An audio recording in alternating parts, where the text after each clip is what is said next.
audio is not staying well, please, you must pardon me. I'm already prepared for this live when my tripod just cracked, you know. But hey, I already plan to come, so I am here already. There's nothing my tripod or anything can do about my coming here. So our conversations on nurturing, raising our children, creating or having a family that is united and peaceful.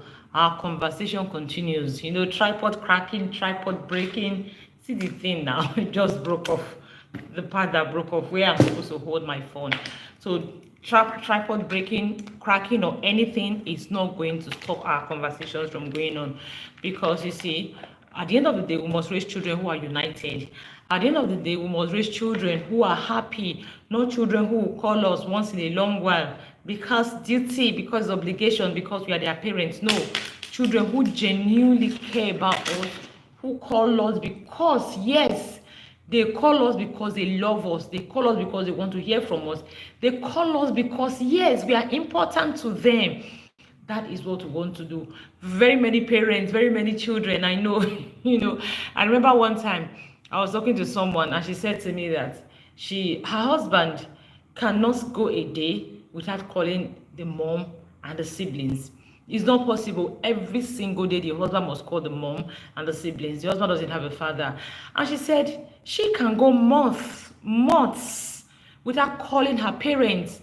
Now, the truth of the matter is she only calls them because, you know how we are in this part of the world, or your parents' blessings and all of that. She calls them because of duty, not because of anything. She can also go months without calling her siblings, and she will not even remember.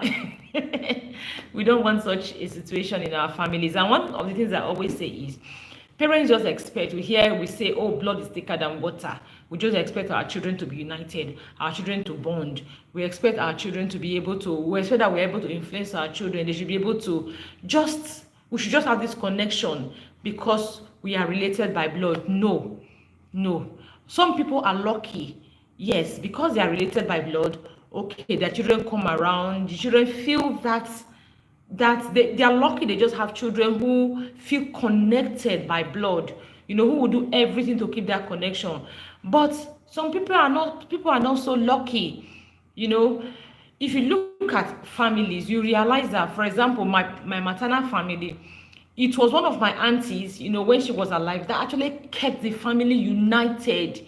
She was the pillar in that family. And even when she passed on, the others had no choice than just to keep the unity going. I know that if my auntie wasn't in the picture, if she was just kind of relaxed or lackadaisical like the rest of them, everybody would have just gone their way. But my auntie, she was integral to the unity of the family. What does deliberate effort? You must deliberately put structure in place to make sure your children are united. You must deliberately put structure in place to make sure your children are bonded. You have peace, you have harmony. You don't think, oh, it will happen on its own. It will not happen on its own, except for a case of maybe 2 out of 10, 1 out of 10. They are lucky, it happens, but you can't guarantee that it will happen on its own. So all through this month of November, we have been talking about how to foster love and unity amongst our children, amongst our families, so that, like I said, your children are children's best friends. When children are small, ask them who their best friends are. Is their siblings that are best friends? Who is your role model? My parents. But as they begin to grow older, form their own identity, a lot of things begin to change. Now, even when a lot of things begin to change, they still need to be able to connect, have a relationship with their siblings. I tell my children all the time that, see, friends come and go, but families stay forever. And it is true. You know, look at my childhood pictures. You look at people we had pictures together when I was in the university. Look at them. Most of them, I don't know where they are. But look at my childhood picture. My family, we had picture together maybe when I was 6 years, 7 years. We are still together. We may not be in the same location, but we are still together. We're each other's cheerleaders. That is how siblings are supposed to be. You see, one sibling is into activity, every other sibling literally carries it on their head. Know when one sibling is succeeding, the others are jealous. I see these siblings online. What's her name? Hilda Basi and the brother. I see how much Hilda Basi is trying to use her own visibility to help the brother. You know, that is what siblings are supposed to do. Why some siblings, oh, they spend their time envious of each other. Instead of them to help each other. I've had situations where siblings will say, this one, he wants everybody to come and be begging him. So because he's the one that is comfortable in the family, everybody has to beg him. Instead of him to carry everybody along to help the other siblings so that everyone will be comfortable, no, he rather have giving you peanuts so that you come and be begging him. I've had that several times. I've had siblings say, oh, one sibling, the man has lived abroad for a very long time. Each time the sister wants to come abroad, the next thing he will discourage the sister, discourage the sister. And yet he was there. The sister, one time the sister told him, okay, if he's not so good like that, why don't you come back home? He never came back home, and eventually the sister found her way there. And when she got there, she said the brother definitely did not like her progress, and it was a big deal. We've seen cases of different cases. We've even seen cases of someone sending money home to the sibling to erect a structure, and the sibling will just waste the money. A lot of things happen. Now, I always say they just don't happen from one day to another. They don't happen from one day to another. It is a lot of factors that make them happen. So one of the things we want to be deliberate about, want to be intentional about, is to make sure we deliberately nurture bond, harmony, happiness, unity, togetherness within our children. We want to nurture it. As parents, we want to make sure our family is bonded as much as we can. And it is what we've been talking about all the month. I remember the other time I talked about some of the factors that actually make siblings not come together. And the commonest one people run with is, favoritism. And I say temperament is a major role. Favoritism is one of them, but it's not the biggest of it all. Because I've seen situations where siblings, the parents kind of show likeness for one more than the other. Instead of the other to feel bad, what they will now use that one that the parents like more. They will use that one against their parents. I don't know if you've seen that situation before. I'm sorry, I may not be able to see your text because I had to put my phone in such a manner that my phone is almost buried. I can just barely see where the camera. I've seen a situation where, you are the parent's favorite, right? No problem. So that one that is the parent's favorite is the one the other children use to assess the parent all the time. No bad blood. Even when they are mature, they still look at it and they still laugh about it. So temperament plays a great role.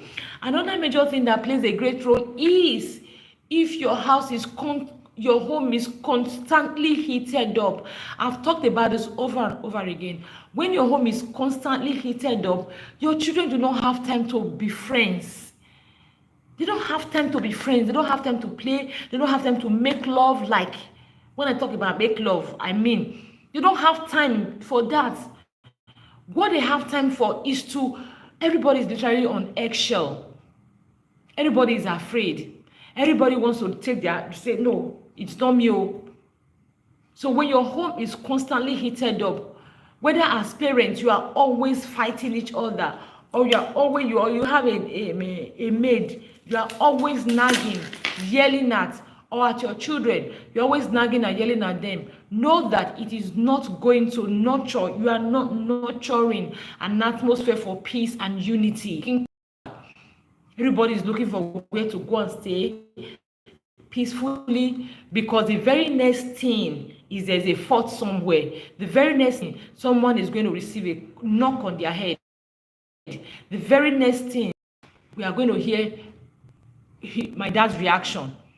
So instead of us to make our time to play together as a family, we are always looking for how to hide. Saturdays, Sunday, everyone is just looking for how to hide, how to behave. That is it. It doesn't allow for your children to be united at all when the home is constantly heated up. So what you want to do as a parent is to make sure that, all those heat constant bickering, constant nagging, constant yelling, constant beating. You need to minimize it. Because when we talk about, oh, drop all these things, it's not for one reason. It is for very many reasons. Very many reasons. Did you know before that when you are always nagging, yelling, and hitting your children, it can actually lead to family disunity? Yes, your children, they don't have time to bond. They don't have time to laugh together, because that laughter, when they are laughing, you are offended. When they are playing, you are offended. Anything they do, you are offended. So they will not have time they're supposed to use to be happy together. They will not have that time. Okay, so today's topic is about practical steps to foster unity and create a supportive home. That is what we are looking at. We've looked at a lot um nurturing, creating an atmosphere that builds love, unity, and harmony in your family. Today we are looking at practical activities, practical steps, practical strategies you will use to nurture. Now, the first thing I want to talk about here, the very first one, I actually have seven of the Sherry. The first one I'm talking about here, I've said it over before. If you are coming here, please learn to come with your writing materials. And if you do not, if you're in the Visionary Parents Academy, you know that I have sent this template to you already. You already have this material. The material we're using for every masterclass we have a challenge for the month. Our month empowering academy to realize that parents has gone way beyond what we used to, learning and unlearning every single day. As parents parent better. So yes, I am always researching all of that so that I can come and help you. And it's not just me, I'm always there to guide your parenting, to answer your questions, and to take you through this parenting journey. So you want to join us because we are open for 2025 already. Do well to join us so that we can all learn and grow together. So the very first, prioritize family communication. It is very, very important. See, one thing that very many parents do is that during morning devotion, family devotion, they take devotion. It becomes a time they are talking. It becomes nagging, complaining. The Bible passage is referring to someone. The Bible reading becomes a judgment. In fact, next month is all about raising kingdom giants. We talk about this. That is not communication. At the end of the day, your children don't look forward to Bible study time. They don't look forward to morning prayers because it is going to be a time for judgment. Now, so what you want to do as a parent is, when I say prioritize open communication, one of the things you want to do, you want to set aside a time. I remember back then in Lagos, we had something, the complaint box. It was like a big box with cardboard paper that it was on the wall. I just tell my children, okay, if anyone offends you, what you do, just write it there and go and drop it in the box. We had that. We also have appreciation box. So when your siblings, appreciation box was compulsory. The complaint box, I didn't make it compulsory. Like the complaint box, you can write one thing, two things a day, anyhow you like. But the appreciation box had a specific number of things we write a day. I don't remember, that 3 or 5. It was compulsory. So every day, there is no day your sibling will not do something to you that you like, right? So when you are writing one complaint or 2 complaint, then you are writing like 3, 4, 5 appreciation. It can be that sharing a toy with you, appreciation. Oh, today no shared a toy with me. He's the best brother ever. Appreciation. So that was it. We have it. So at the end of the week, we had a meeting where we bring out the complete box. Everybody comes up with everything in it, and we address them. Okay, you stepped on her that you didn't tell her sorry, and she was trying to tell you stepped on her, and you were telling her you were not watching your way. We look at the complaint box, and we also look at the appreciation box. At the end of the day, oh, your brother did this, your brother did that, your sister did this. Okay, when you were sweeping, she swept. She came to join you to sweep. It was your turn to cook in the kitchen. He helped you, offered to help you. He had something before tell them about what they did all through the week that I did not like. For example, I'll tell you, when you finish drinking your water, put the bottle in the bottle basket. The bottle was on the countertop. It was always there. Or you finish cooking, your kitchen was always in a mess. Nah, it has to stop. That is it. Communication. Prioritize it. Establish it. Open communication. I just shared a strategy with you I used to use back then in Lagos. Like one of the things I always say is parenting comes in phases, right?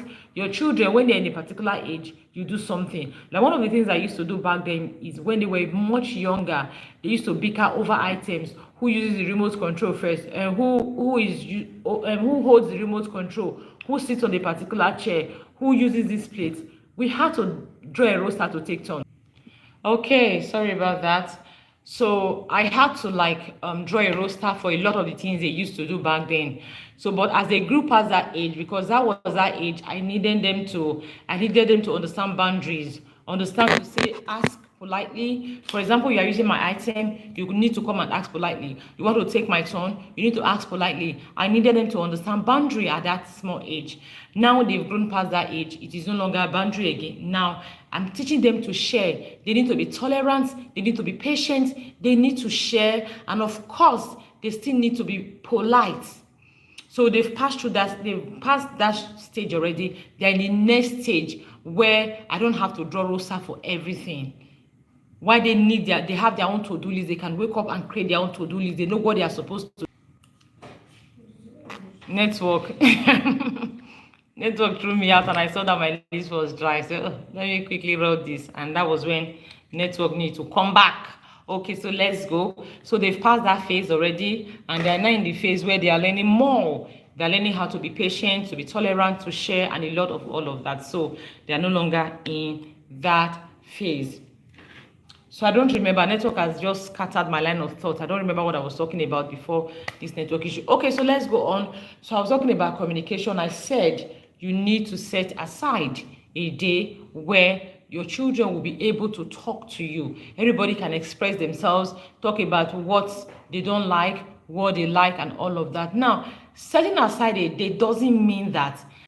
Okay, so I've heard several times parents complain that, oh, they try to, for example, I call my child doesn't answer me.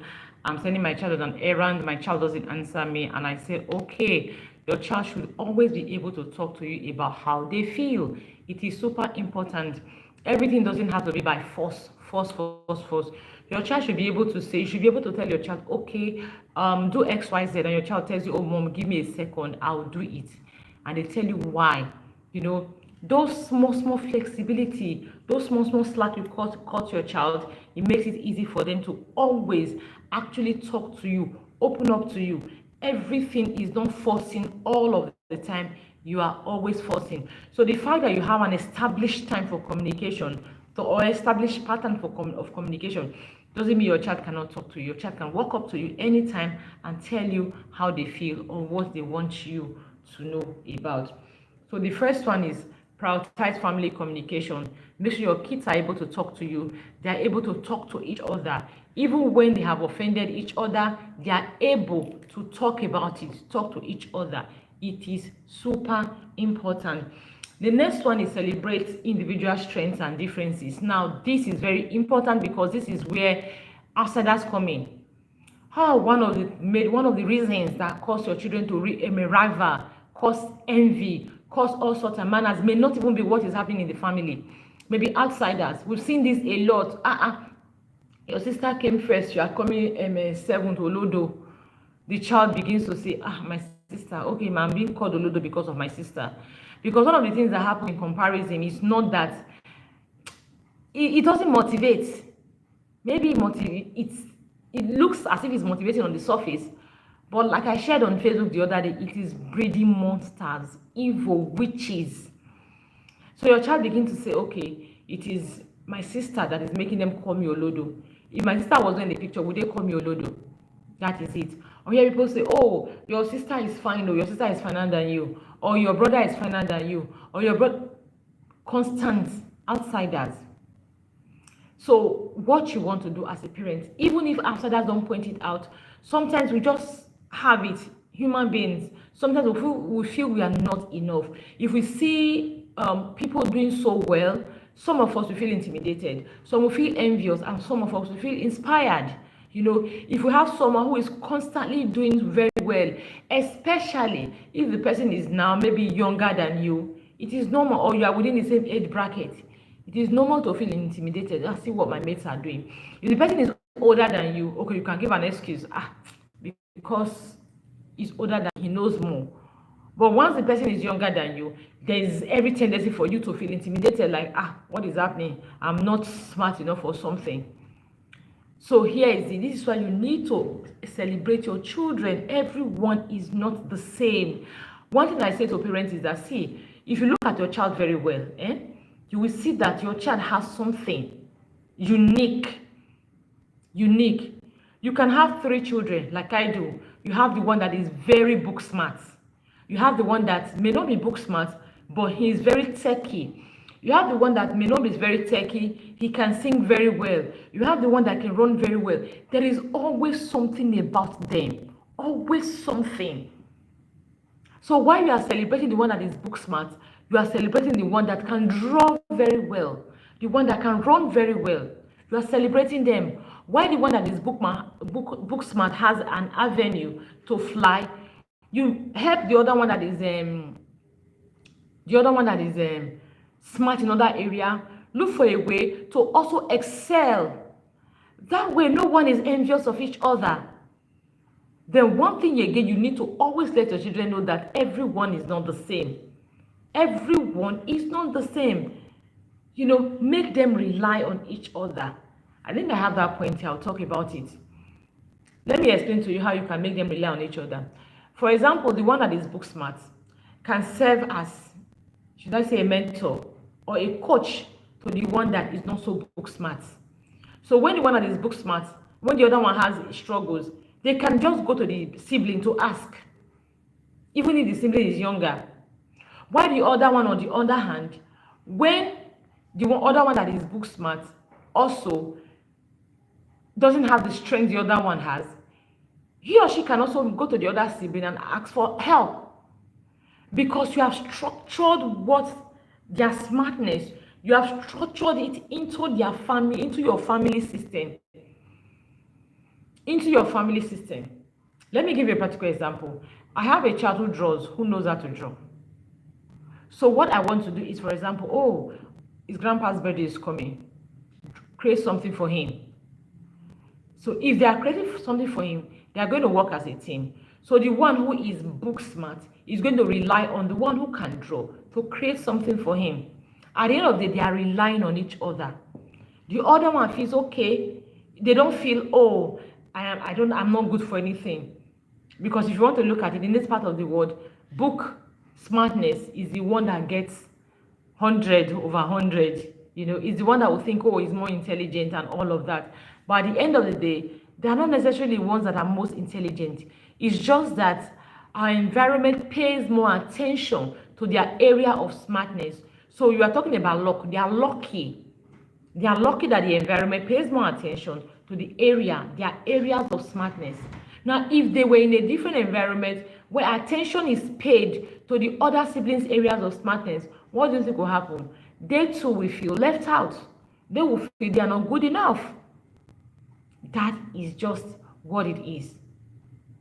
So celebrate everyone's uniqueness. Everyone is unique. Everyone has something special about them. So you want to make sure that everybody knows. I remember one time I was talking to my children about their skills and all of that. One of them went on saying, I can sing, I can dance, I can crochet, I can spell very well, I can memorize long lines, and on and on. And I asked my last one, okay, what is your own talent? And he said, I can roll my tongue. I said, what a talent. Rolling of your tongue is a talent. What a talent. Sorry, everyone, please. I just had to raise my phone up to see your messages. But my phone is almost very ready. If I raise it up, I may I may scatter the structure. So, everyone has their own talent. So you need to be so that the others don't feel envious, jealous, especially when people begin to point it out to them.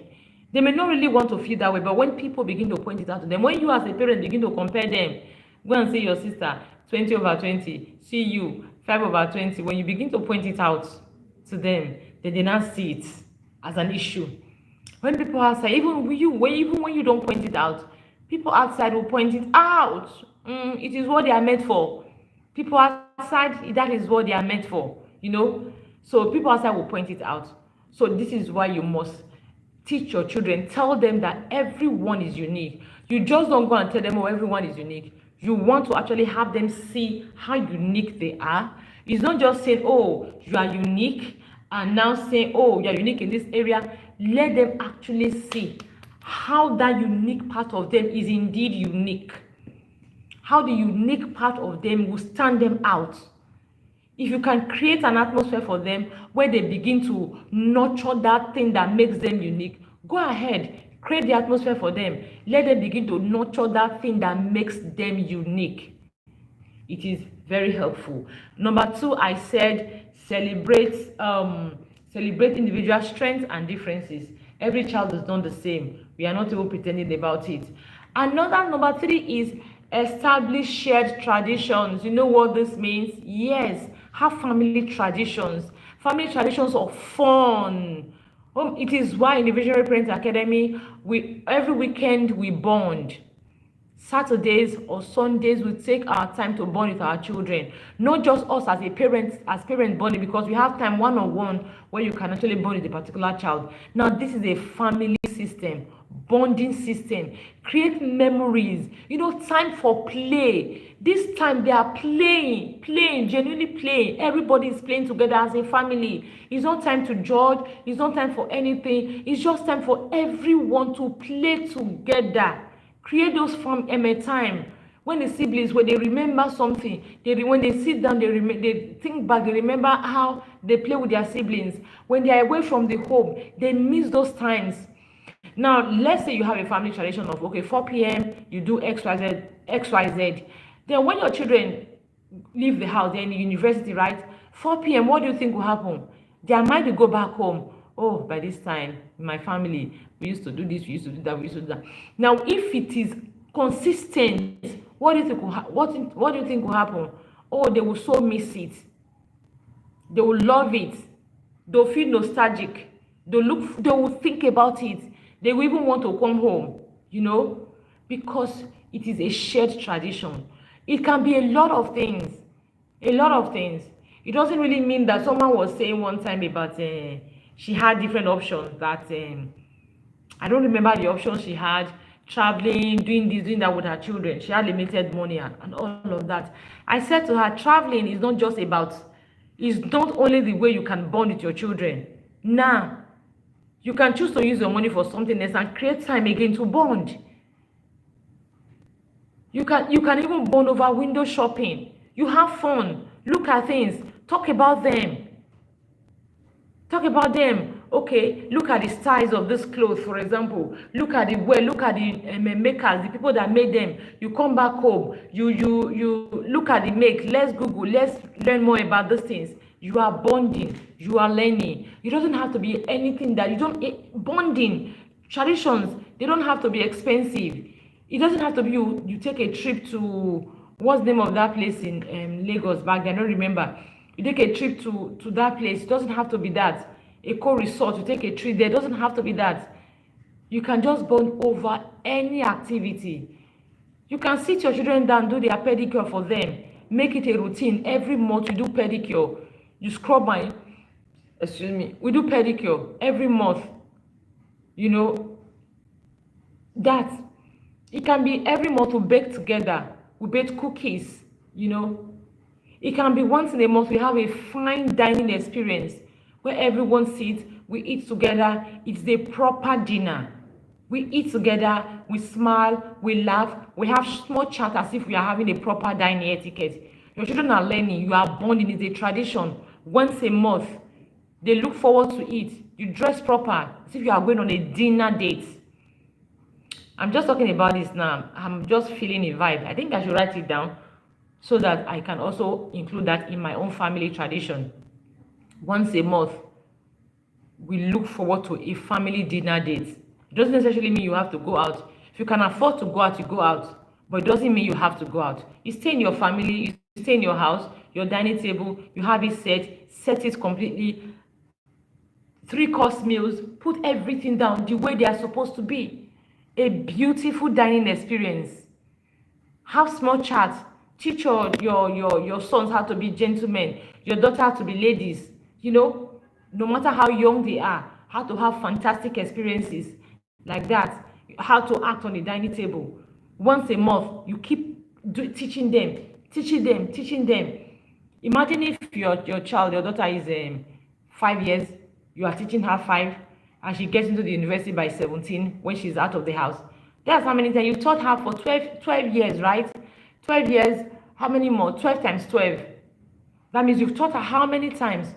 12 times, that's 240. Oh, I don't remember right now. You've taught her that particular thing and she would have learned it. So consider it. It can be shopping together. We shop together. Once in a month, when we are stocking the house, everybody goes together. You carry small bags you can carry. You do your pricing, your negotiation. We write our budget. You hold the money. You know, when you get there, okay, you are going to buy this thing. You are going to buy this thing. You are going to buy this thing. You negotiate. So we go to the market together. They are learning. It's a tradition. When they grow up, they are going to remember. I remember back then, every month we used to shop. Oh, I was the one that used to buy fruit for the family. I'll be the one to choose the fruit to buy and pay for it. I'll be the one to negotiate. Many times I didn't even know how to negotiate. You know, my mom will always teach me. I was one that used to buy our protein for the family. I'll buy the meat, the fish, and all of that. You know, I was one that was in charge of the veggies or in charge of any other thing, the condiments. You know, just that's family tradition. The children, or someone say understanding boundaries is key. Absolutely, thank you, ma. So the children, they'll look forward to this. You have something to talk about, you know, as a family. Not I remember back then, daddy they come, make everybody hide or behave. Oh, if you don't want to receive calabanok. Not that. They have something to look forward to, you know. Oh, who is the one in charge of the fruit? Okay, this is the fruit we have not eaten in a while. Fruits that are not at home. Let's go and let me draw up a list and all of that. They are learning budgeting, they're learning how to negotiate, confidence, speak with people, public speaking. They're learning all of that. At the same time, they are bonding. They come back, you share your experiences. You are bonding. Family traditions that your children will look forward to. Yes, it can be anything, like I said. It can just be anything. Now, these are the things we are going to insist on next year in the Visionary Parent Academy. Yes, every member is going to have their own family tradition. Every member, you are going to have your family tradition. It can be once a month. If you are so busy, then you can just take one day off a month. You know, if you are super busy, you can take one day in 2 months, one day in 3 months, you know, just to make sure you have a particular thing you do with your children on that day. You have a structure to it so that the children can look forward to it. It can be a movie night. Oh, every Sunday we have a movie night in my family. Well, I remember back then in Lagos, it was a movie night. We'll turn off the lights, popcorn and coke, and my children, they used to look forward to it, movie night. Turn off the light, popcorn and coke, and everybody just relaxes and we're having fun. Movie nights. You know, it doesn't mean you have to go to the cinema. You know, you just go to YouTube, check out the movies available that are age appropriate for your family and family movies, and get to it. You all see it together. That is it. Shared family tradition. They bond the family. They bring family together. Your children are looking for what to eat. They are looking for what to eat. They're asking, Mommy, which movie are we doing today? Can we do movies by Nigerian? Can we do movies by Indians? Can we do movie by Americans? You know, they are looking for what to eat. Shared family tradition. That's the third one. Remember the first one I said prioritize family communication. The second one I said celebrate individual strengths and differences. The third one I said establish family traditions. What is it?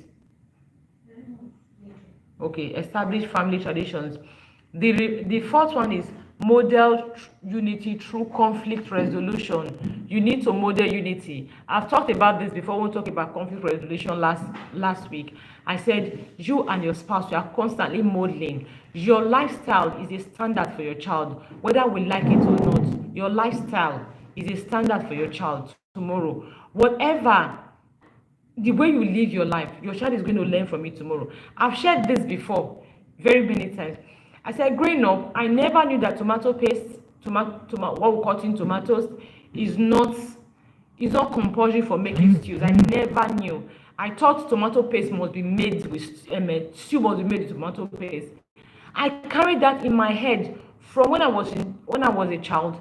Even when I was serving after my first degree, I remember I had the neighbors who said, they don't like stew with tomato paste, and I like, what kind of stew are you making that you don't use tomato paste? Until I had my first child, and my mom came around and she was like, you have a basket full of tomato, what are you putting the paste inside? I told her, shebi tomato paste must go into stew. She said no, she used to do that because she wanted to increase the quality of the tomato back then. I said, really?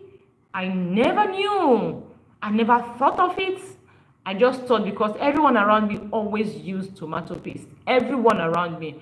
So I just felt it was a major part of it. I didn't have time to sit down to start thinking about it. That is it. You model to your children. Model forgiveness. Model polite communication. Model conflict resolution. They learn. I said the last two classes, I said something that forgiveness is key. You can't have a family united without forgiveness. You must learn to teach, nurture forgiveness in your class. Maybe the last class, we are going to talk about forgiveness a great deal. You must teach your children to learn to forgive each other. It is not negotiable. It is compulsory. If you want them to be bonded as a family, they must learn to forgive. And you as a parent, you must also learn to forgive your children. You don't start referring to something that happened 1914. Learn to forgive your children and learn to teach them to forgive. Learn to forgive your spouse. You and your spouse have issues, talk about it. It is why you must bring your spouse on the same page with you. Talk about it. Because it's not one person that raises a child. Two people do. Talk about it. Your children learn to talk about their issues too. Model unity through conflict resolution. Another thing you want to model is unity amongst your siblings. As a family, as an adult, you have siblings. You want to show your children that you are always there for your siblings. You are there for them.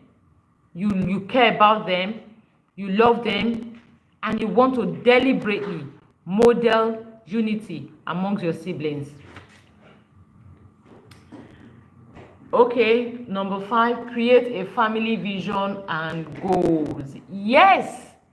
This one, the first thing you do when you come to the Visionary Parent Academy is to create your family vision. You create your family goals. That is the very first thing you do when you come into the Visionary Parent Academy. It is not negotiable.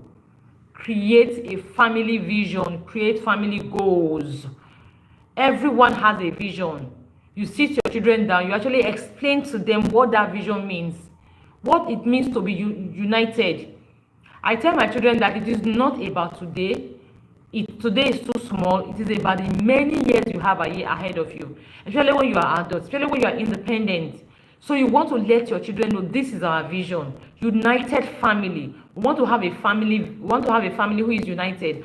And it's not just by saying it, by actually Showing them, show them, use real life experiences to teach them. People you know are enjoying the best of families togetherness. Adults now, show it to them. This is what it means to be united. You have families that are at loggerheads, let them know this is it. You see, this family, they are loggerhead. It starts from when they were small. Definitely this family, they are united. Look at the benefits of it, and it begins when it begins now that you are small. I say to the same way you deliberately, as a married spouse, as a married person, you deliberately commit to the working of your marriage, you deliberately play your part. The same way everybody needs to commit to relationships they are. I say to my children, I say you deliberately need to commit to the relationship you are. You don't think, oh, because it's my brother and I will just relax, everything will fall in place. No, you need to commit to that relationship that you are. You need to deliberately commit to it. You need to learn to forgive. You need to learn to be patient. You need to learn to be tolerant. You need to learn to be sacrificing. Deliberately commit to that relationship, whether as a sibling or any other relationship you are, that you want to work. You have a vision for that relationship, right? To be each other's cheerleaders, to be able to be each other's teammates. You need to deliberately commit to it. So the number 5 is you want to make sure you have a vision. You have a family vision. It's not even negotiable. And my family constitution begins with the vision. If you're in the Visionary Parent Academy, you have not opened that book, I don't know what to say to you, really. I don't know what to say to you. Now the the 6th one is encourage active participation in each other's life. Encourage active participation in each other's life. Yes, encourage your children to participate in each other's lives. It is very important. They are grateful for each other. They rely on each other. They can help each other. It is why you deliberately have your kids. You are not jack of all trades. You can't be everywhere and do everything. You have older children who are supposed to help the younger ones. You have the younger ones who are supposed to help the older ones. It is. So you have a child that needs homework to be done. The older one is there, can guide him. You don't have to be the one to do all of it. Whatever the older child can do, then the other one, no, whether the older child or the younger child, no, whatever one child can do, the other child that has questions in that regard can go and meet the other one. That way, they are actively in each other's life. They are helping each other. They are involving with each other's business. One has a competition to attend. Everybody is going for it. Everybody is preparing. Everybody is making suggestions. One has something to do. Everybody is helping. Everybody is making suggestions. It is a family team. It is a family. We are a family team. You know, teamwork makes the dream work. It's a team as a family. So everybody is actively in each other. Everybody is active in each other's lives. This is why I say to my children, family first all the time. Family first all the time. You go to a place and you are required to choose between your family and a friend. Family first all of the time, you know. So let them participate in each other's life, be active in each other's life. One of them has something they are struggling with. The other one has an idea. You don't have to take it up as a parent. When the other one has an idea, of course, let the one that has an idea. Let him take it up. You don't have to. It's just a way for them to learn to fall back, rely on each other. That is it. Teach them, deliberately make sure that you create an atmosphere where they can be active in each other's lives. They can rely on each other. They can help each other. You have a situation, then you can rely on your brother to help you, to give you advice. And the last one is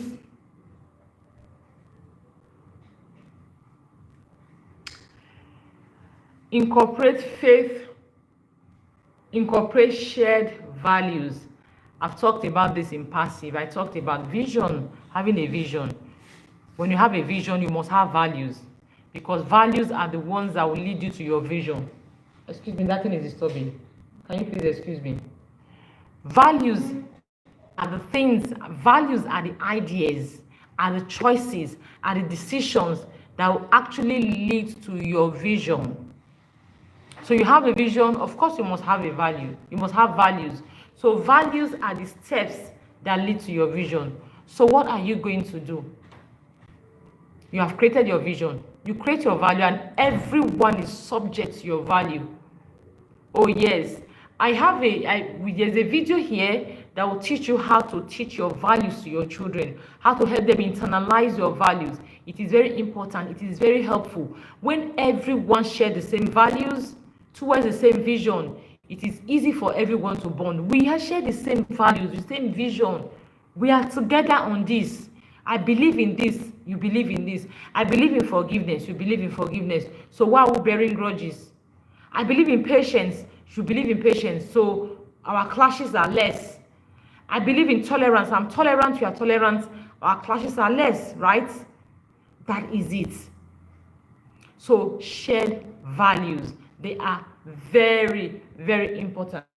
Okay, now the last one I want to talk about is, even though it's not here, I didn't write it down, is bullying. Discourage it. It is why in our last class I talked about having your family constitution. It is non-negotiable. You must have your family constitution, how to resolve conflicts. Siblings bully each other a great deal. I once had a group of teens in my house for a couple of days, and no, okay, preteens and teens. And one of the teens is a boy. He was telling my son that you don't laugh too much with girls, they will see you finish. And I noticed that he was always trying to intimidate the sister who is a preteen. Always trying to intimidate her. Always. Bullying. No. It is a big no. Rather, there are ways your kids can resolve conflict without resorting to bullying each other. So teach them how to resolve conflict. We talked about this last week. It was what we learned last week, conflict resolution in the family. So you need to go and see last week's video. It's important. Bullying is a no. What happens is, I don't think they ever grow beyond bullying, especially if you have a child who is not forgiving. They will always remember. I remember one time somebody was telling me, my elder brother, when I was growing up, he would borrow all my money. When it was time for him to pay me, he would start beating me or yelling at me.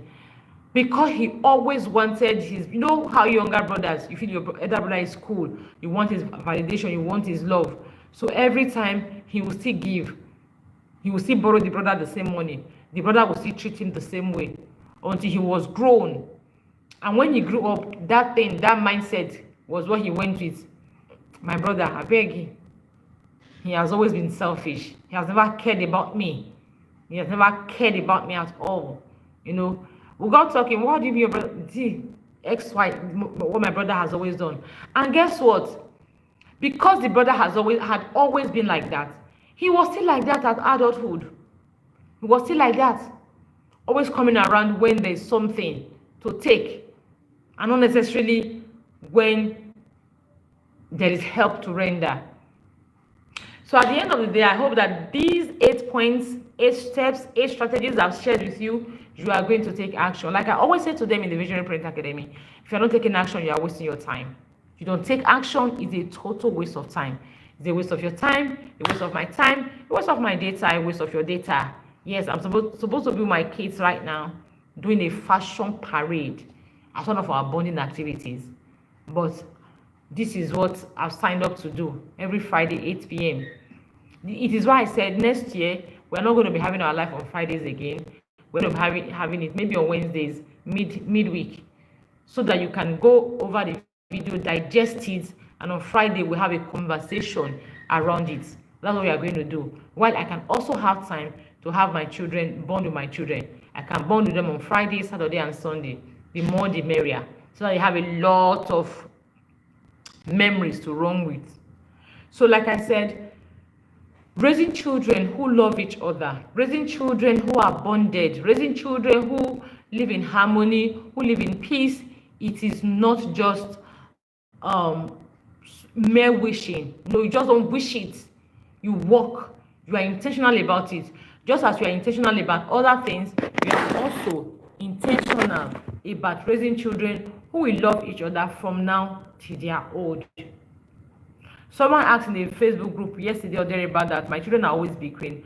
What do I do? How do I help them minimize bickering? How do I help them love each other, share peace, and all of that? And I said to her, it is not in the one thing you do. The structure you put in place, what you model, what you teach them, their temperament, and a whole lot of factors. I hope today's class has helped you. We shared 8 strategies today to help you deliberately nurture family unity in your homes. Number 1, I said prioritize family communication. Number 2, I said celebrate individual strengths and differences. Number 3, I said establish shared tradition. Number 4, I said model unity through conflict resolution. Number 5, I said create a family vision and goals. Number 6, I said encourage active participation in each other's lives. Number 5, I said number 7, I said incorporate shared values. And number 8, I said teach them to resolve conflicts without bullying. Thank you so much for joining me. My name is Edimi Orebo, and I'm the lead coach at the Visionary Parents Academy. We are open for 2025, and we encourage you to come and ask questions and join us. We are also launching our self-led mentorship book club starting January 2025. You also want to have your children join us there, your preteens and your teens. And lastly, we have the Boss of Me magazine, a magazine that is partnering with you to raise children who will be self-leaders. Everything I've shared here today, you can leave a message in the comments to ask how you can be part of maybe either the Visionary Parents Academy, the self-led mentorship book club, or even get a copy of the Boss of Me magazine. And we'll be so glad to respond to you. Thank you. See you next week. Bye-bye.